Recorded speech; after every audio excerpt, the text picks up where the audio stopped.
Now we started Tzeil Ad, which is these 4 verses from Deuteronomy, interspersed with verses from elsewhere to explain them. And we're up to the second phrase, b'msei ma'at, with few people. Mesei means people. Kamoshen Emar, as the verse says it says it actually in Bereshis and also in Shmos. 70 people, your ancestors, came down to Egypt. And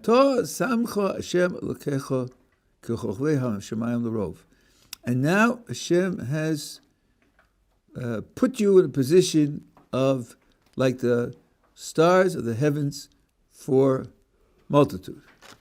Now, there are a few things that I want to say about this verse because they come up. We're up to b'msei ma'at. We went down with a few people, 70. And now, when we left, we were a very great multitude. How many were there? Well, if you take 600,000 men above the age of 20, some say it's from 20 to 60, some say from 20 on upwards, an equal number of women is 1,200,000, plus children in an expanding population. Below the age of 20, there'll be more children. There will be people above the age of 20. There's about 3 million people. Of course, if you take into account the idea that 80% died in the 3 days of darkness, then you talk about 15 million people. And some people's eyes boggle. Wow, from 70 to 15 million in a mere 210 years? How could that be? How is that possible? And then they say, well, we have a midrash. The midrash says that women used to give birth 6 at a time. Now, I want you to know, it's not easy to do a calculation because of overlapping populations and so forth and so on. But with reasonable assumptions, if you have each person on the average has 6 descendants, 6 children per person, you can go from 70 to 15 million in 210 years. If you count it as 4 generations, which is generous, I think, in terms of generations.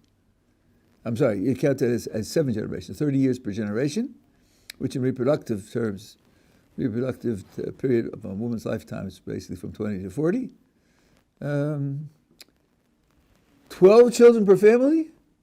That's not obviously miraculous. Okay, that everyone should have 12 or more, or an average of 12? Yeah, ancient conditions, disease, agriculture, how many people can you feed, and so forth and so on. But it's not like gold ducats raining from the sky. You know, it's not like the splitting of the Red Sea. It's very large reproduction. It's not. But if you sit down with a calculator, you can figure out that in 7 generations, 6 children per person, starting with 70, you can get to 15 million. So you say, well, what's the point of the midrash that says that they were giving birth to 6 at a time? That question betrays a prejudice. That question sounds like, well, I know you're making up the midrash to answer a problem, to solve one of your problems. Well, why did you bother making it up if the problem can be solved without it? The answer is, of course, the midrash wasn't made up to solve problems. The midrash records events. And there were events of 6 at a time. It did happen. It wasn't necessary, but it did happen. So I think a person shouldn't be overwhelmed with skepticism on the grounds that we went from 70 to even 15 million. Now,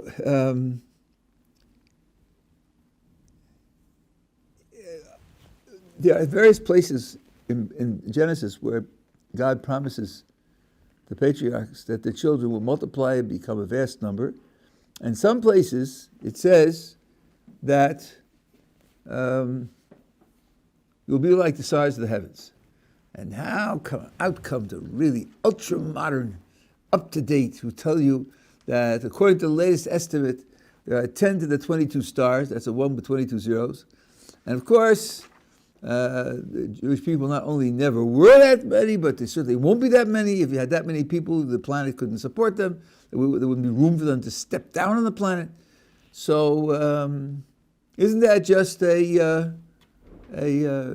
prediction that we can't hope to come true? So, I think the question is based on ignorance. Here, this verse says that you already were like that. You already did achieve it. Moses, at the end of his life, says to the Jewish people, you are like the stars of the heavens. So maybe, like the stars of the heavens, doesn't mean a one-to-one correspondence with equal numerosity. Maybe it means like the stars of the heavens and even though it says Larov, in terms of your number, but it could be the impression that your number makes, rather than a one-to-one numerosity. There are verses in the Torah that describe something in terms of the impression that it makes, rather than its actual physical size. Again, in Deuteronomy, it says we're going to conquer Israel, and there'll be cities fortified to the heavens. Orim b'tzuros b'shamayim.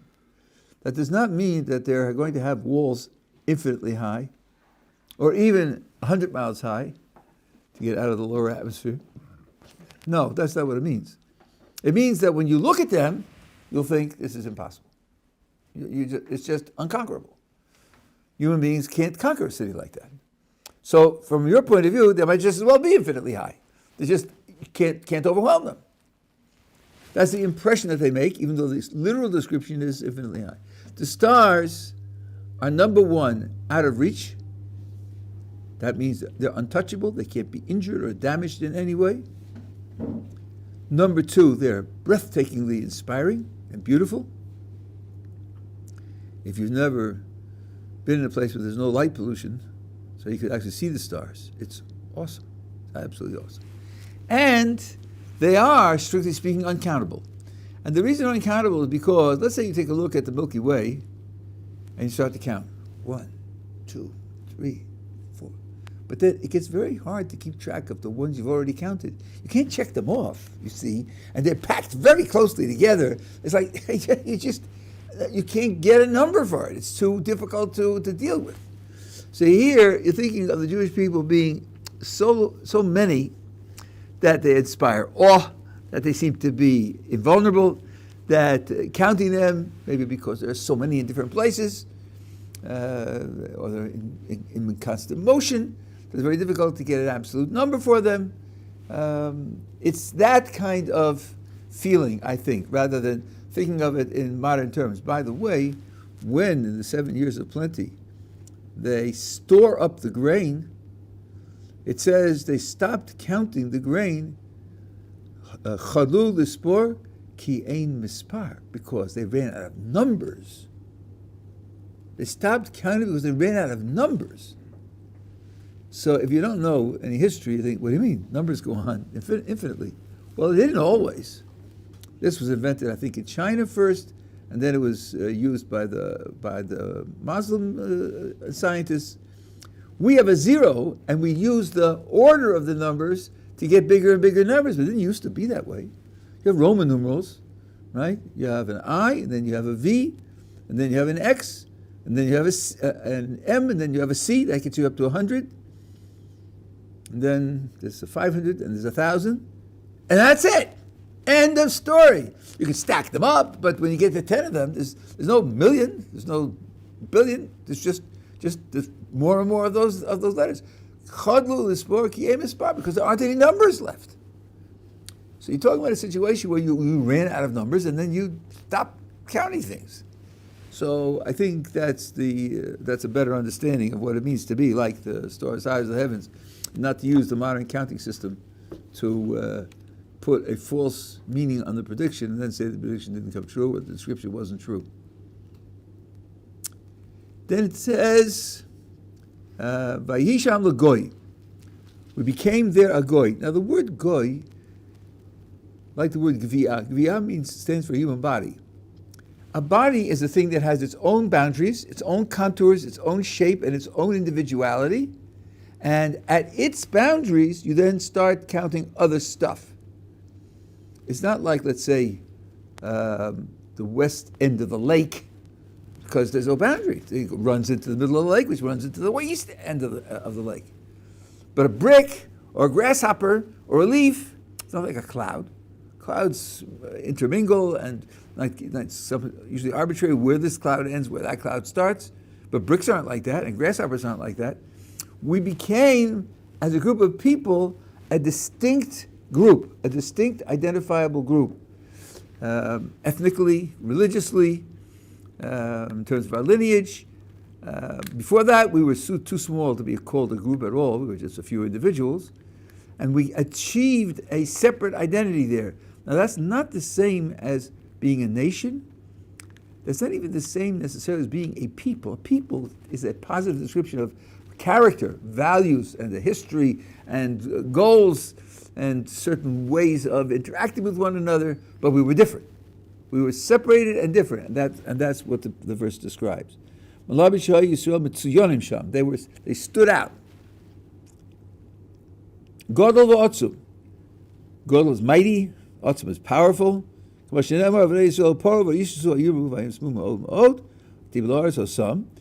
says that we multiplied very greatly, became very powerful, and the earth was filled with them, which means that they spread out and intermingled with the Egyptians. Here's one description of the fact that what Joseph set up when his family came down to Egypt was lost. He set it up so that they should be in Goshen, in a concentrated geographical area, that they should practice shepherding, which was an abomination to the Egyptians, that they should continue to practice circumcision, which was a mitzvah that they had starting with Abraham, so they should be different, distinguished, set aside, which was the strategy of surviving in exile. The Netziv wrote a whole essay on this subject. Bada Yeshev, you should dwell alone. Va'amin lo yischashav, you should be counted among the peoples, should be different. When they lost that, when the original brothers died, they stopped doing circumcision, except for tribe of Levi, who did continue it. And they started to intermingle with the Egyptians, so that when they left, God says to Moses, tell the people, each woman should take from her Egyptian neighbor, so they had Egyptian neighbors. Take valuables, and they'll be happy to give it to you, which means they weren't all living in Goshen, isolated. No, they were now living cheek by jowl with the Egyptians. Here you have at least Vatim or something. They intermingled throughout the land with the native population, which from our point of view was a tragedy. Varav. Now, Rav can mean also many or much, multitude, but here, the Hagaddah, since we already said that with previous words, the Hagaddah takes this as a reference to a famous verse in the book of Yechezkel. And here's what the verse says. Revava ketsemech sadeh nesatich. The prophet is as if speaking to a young woman.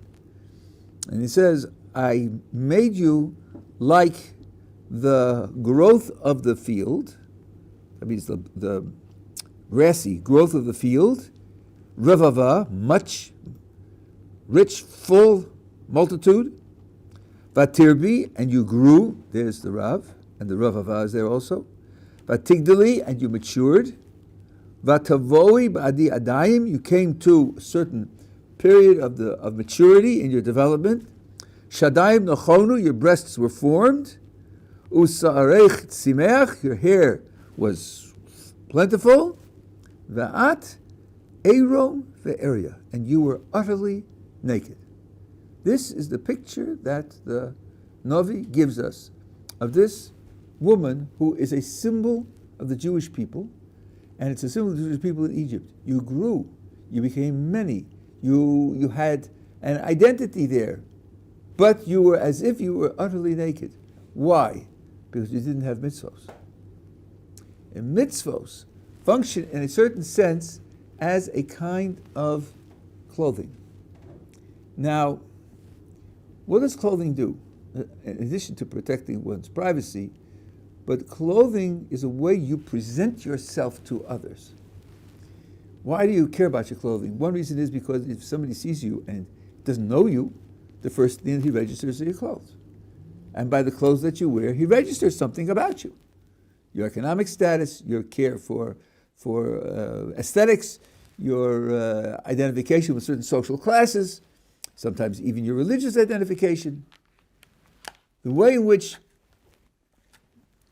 you behave, although that's more intimate to you than your clothes, also, the way you behave is not your inner life. It's not your ultimate values. It's not your ultimate belief system. It's not your character. It's what you do. Well, people see what you do. In seeing what you do, they can't read your mind. Very often, people with very different internal mental sets do the same thing. I was born in 1943. I grew up in the 60s, and I remember when there were a lot of protests led by naive, uneducated, powerless students who couldn't do anything else but sit in an intersection and stop traffic, or sit in the building and disrupt the activities there. They were incompetent and everything else. This gave them the feeling that they were powerful and important and at the cusp of history. There were discussions in town councils and in state legislatures what to do about these protesters. And there were two groups that were very much in favor of brutal, forced coercion to stop it. One group was the people on the far right. They're criminals, they're breaking the law, they're causing losses to society. Beat them up and put them in jail. The other group was on the far left. Beat them up, put them in jail, and that will stimulate the revolution that will overthrow the government. So here we go. Time to vote. Brutal repression. Who's in favor? And the hands go up. The hands of the far right go up, and the hands of the far left go up. You look, the hands go up. You don't know what he means. He could be an ultra-conservative, or he could be an ultra-radical. You have no idea. Behavior is a crude expression of character, very ambiguous and vague. So it's a kind of dress that you wear as a person, but it doesn't fully reveal you. It's like clothes that cover up and just express some of your tastes, but not more than that. So here we say you had no mitzvos. No mitzvos. You don't have the clothing that would express the character that you're supposed to have. Now, the verse goes on. I passed by you, he says to this woman, and I saw you wallowing in your blood. And I said to you, in your blood, through your blood, because of your blood, you will live. What is that? And that's certainly not obvious in the context. What are you going to say? She started menstruating, so therefore she can have children, and she's fertile. The continuing allusion to the Jewish people in Egypt was the two bloods that were demanded of them to qualify as developing to the Jewish people. The day before the Exodus, they were required to sacrifice the Paschal sacrifice and to do bris milah, to circumcise, both of which involve spilling blood. And both of them, so let me finish this idea, then I'll take your question. And both of them required considerable, I would say, effort and trust and courage. The animals that we sacrificed for the Paschal sacrifice were totem animals to the Egyptians. They had a certain holy character. They didn't eat them. They didn't slaughter them.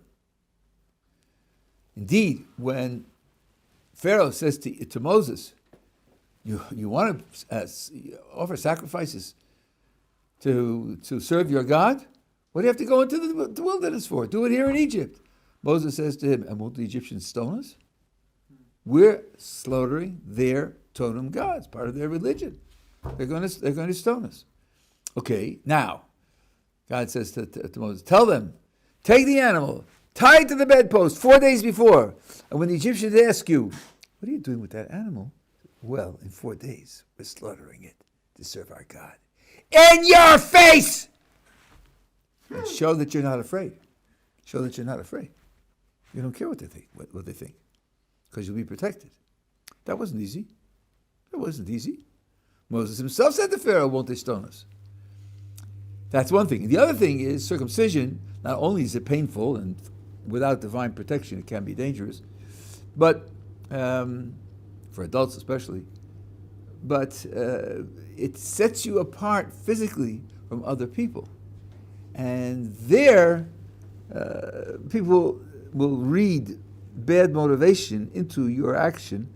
That's what people are expert in doing today. That's what we have in place of thinking and studying and arguing and reasoning is just imputing bad motivation.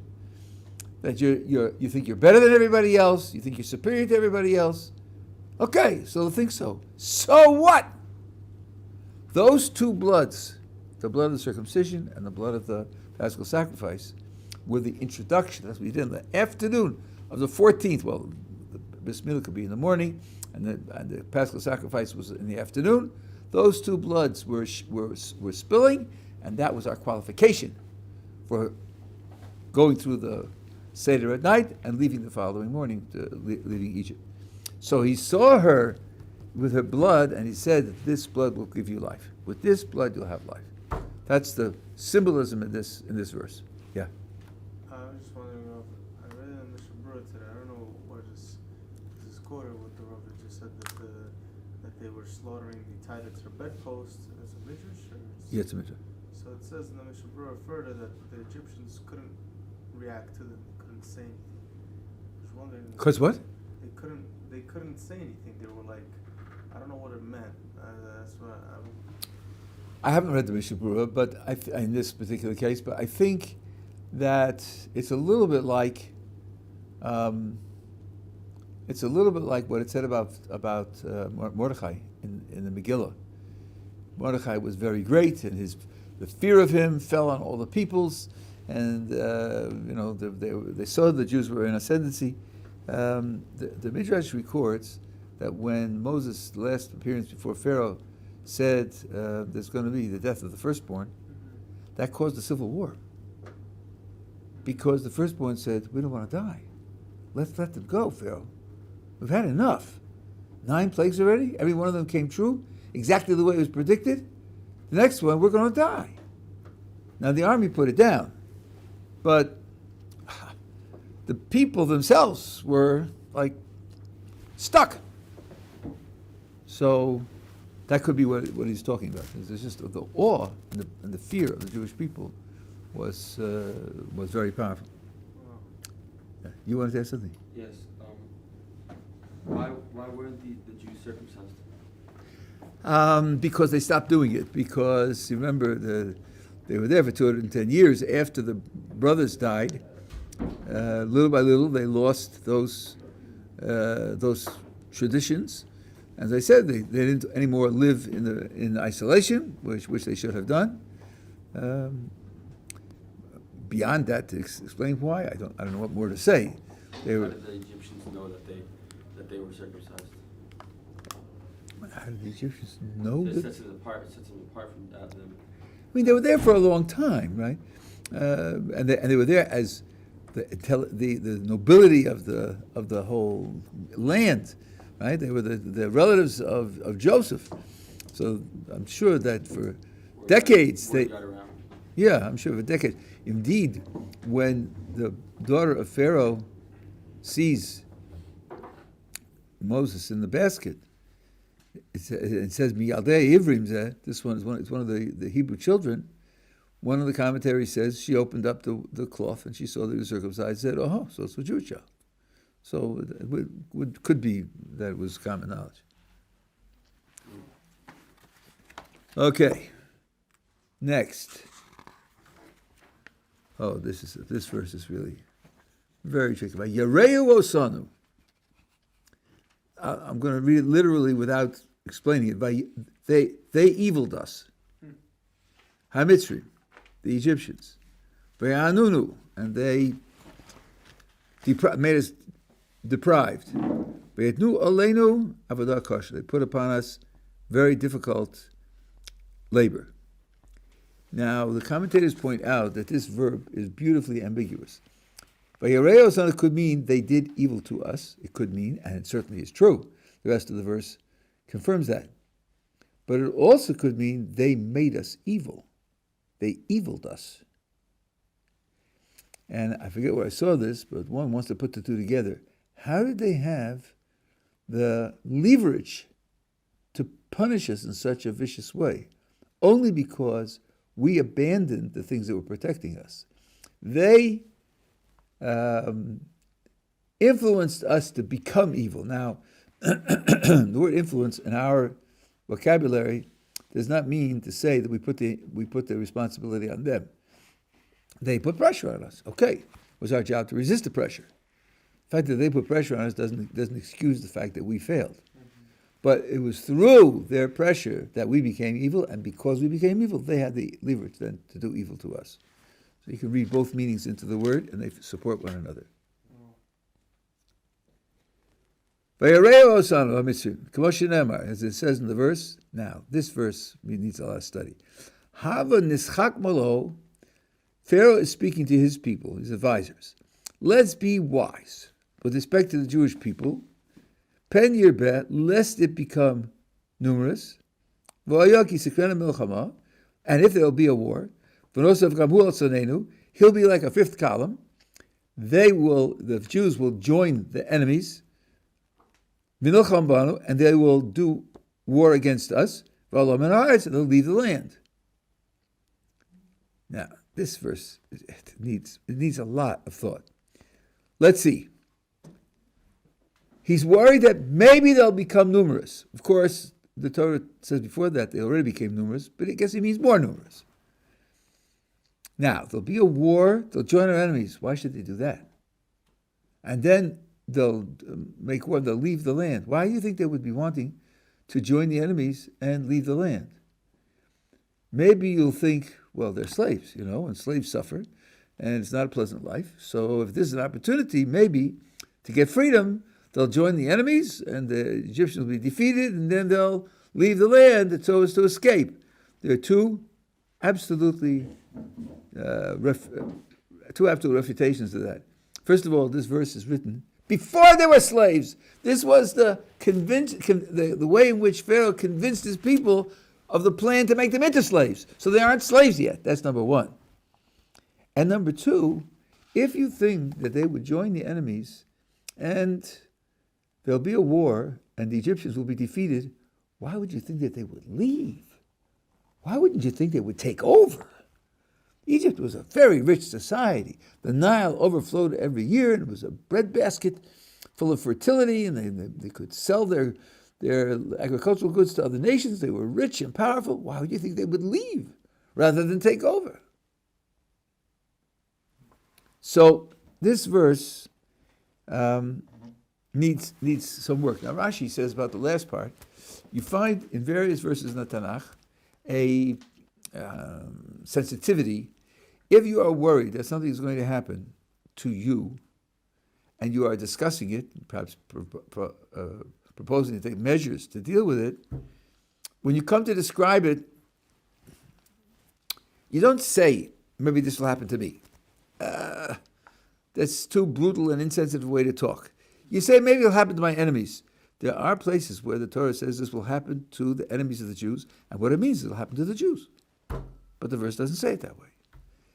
So, v'olam in ha'aretz, Rashi says, v'olinum in ha'aretz v'boili. It should have said, we will leave the land. They'll chase us out, and they'll take over. But out of sensitivity, not to, so to speak, describe their own failure, their own disaster, he spoke about it as theirs. And I think the other thing here is a kind of irrational fear of Jewish numerosity, which is something which has plagued us throughout our history. There is a book called Why the Jews by Prager and Telushkin. Now, I must say, if I'm recommending the book, that is not a blanket recommendation of either of those authors. I do not agree with much that they wrote in other places. But this book, The Explanation of Anti-Semitism, I think is important. I think it has an important thesis. I'm not going to go into it now, but it's a well-known book. You can look it up on Amazon. And they quote in the 18th century and 19th century, sources from Germany and from France. If Germany, one source says the Jews are plotting to take over, and they're going to take over the economy and ascend to power over the whole country, and we have to protect ourselves against them. And this happened when the Jews were 1% of the population. Here's a serious person who thinks of himself as a scholar and social critic, who's telling his people, we have to be afraid and take practical measures against 1%. Man, do you think the 1% are Superman? Batman? You know, like you think they have supernatural powers? Spider-Man? What do you think you're dealing with? 1% of the population? Let's say they're smart. It's still 1%. Let's say each one is 20 times as great as normal people. That's still only 20%. Since when is 80% afraid of 20%? But that's the way they felt. That was a completely irrational fear. And so therefore, when you see this in sources that we know we can check, I don't think it's unreasonable to read this back into Pharaoh. These people are a different ethnic group. Their origin is distant from here. They didn't grow up with us. They don't share blood with us, and therefore we can't presume their loyalty to our way of life. And they're becoming more, yeah.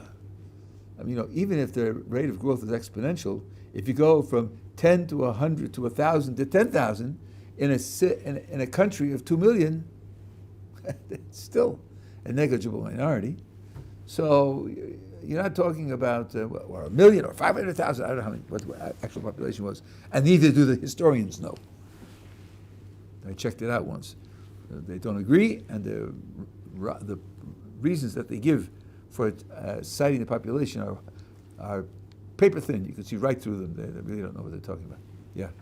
Oh, surely the Pharaoh and the Mitzrayim would have known about the big war that the Jews, I think at the time of Avram, if I'm mistaken, 4 and 5 kings, right?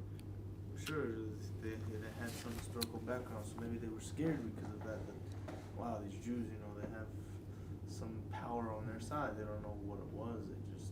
Well, let's see. It's an interesting thought, but this war took place in the land of Israel, even though the 4 kings made a military sweep, but they were defeated in the land of Israel. Egypt wasn't involved in the war in any way, so it didn't make any difference to them. Egypt wasn't one of the countries that was conquered by the 4 kings. So, did countries keep the history of other countries available? Not really. The first, as far as I know, the first culture that took interest in the history of other peoples were the Greeks. The Greeks sent out people to gather the ideas, the history, the events, the legends of other peoples, and tried to write a history of other peoples. But that was 1,000 years later.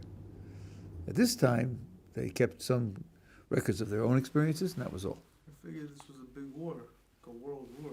Oh, no, it wasn't a world war. It was a local. No, in fact, historians, this I have from Christian historians who studied the time, the picture of little political groups which would fight wars by allying themselves with one another for the purposes of the war fits what we know externally about the time. You talk about a king. A king could be the leader of a city. Athens was one city. Sparta was one city.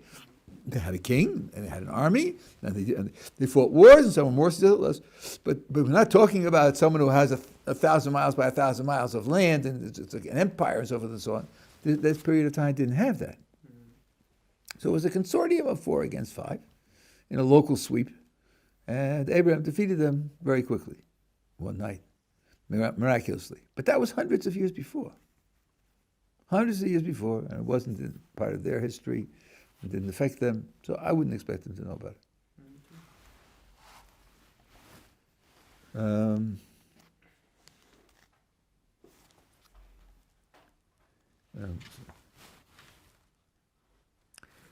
Yes, and then Vayanunu, they deprived us. Moshe Vasibu love sorry misim loan anoso b'sivlosam. Vayim arim miskanos the Pharaoh as Pisol as Ram says. This verse also to be very careful with. This word in Hebrew Vayanunu only means poverty. Some places translated affliction. See how they translate it here. Suffer. I don't think the word really means suffer. Yes, when you impoverish someone, then he usually suffers from it, but that's not what it means. And there are people who voluntarily impoverish themselves and don't suffer at all. They're very happy to live that way. Now, here you have to be very careful with the literal translation of the words. They, the Egyptians, put upon them, that's the Jewish people, it's singular because they refer to people that way, Sari Misim, ministers of taxes. So, the Jews were required to produce something, and there were ministers who had the amounts and kept the books to make sure. Why did they do that? Leman anoso b'sivlosam, in order to impoverish them with their burdens. Not in order to get free labor to build their magnificent structures. They weren't interested in the outcome. The purpose was to impoverish them through their labors. Remember, the problem here is that the Jewish people are going to become too numerous. You want to depress them. You want to drive them to despair. You want to deprive them of any active creative spirit. You want to cause them to despair of having children because they're just bringing children into a miserable world. You don't care whether the work is efficient or inefficient. That's not the point of it. Vayiven Ari Miskos, the Pharaoh, as Pisos Ram says, they built treasure houses, treasure cities for Pharaoh, Pisos Ram says.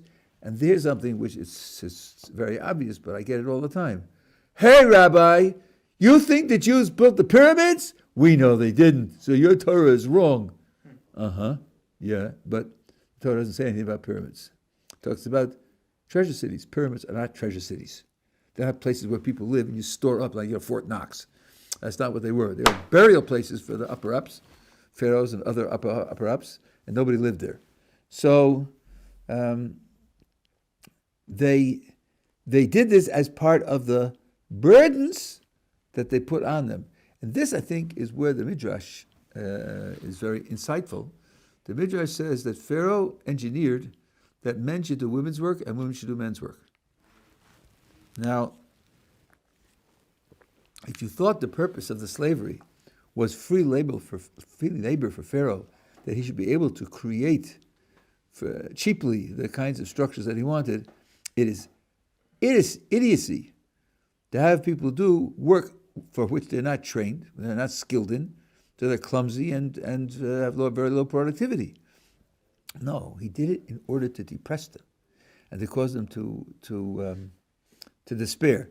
There's a book called To Vanquish the Dragon. This is a book about certain Beis Yaakov girls who lived through the Holocaust. There was one incident there which I think illustrates this in great detail. Many of the girls were forced to sew for the German army, sew uniforms. One girl, this is by her own testimony, she was very, very good at sewing. And what she did was this: she would sew, and then when they weren't looking, she would sew extra garments and hide them. And then on Shabbos, she would pretend to be sewing, and when they would come around and see her products, she would take out one of the extra garments, as if she had just finished it, and say, "See, I've been working, here it is." Right?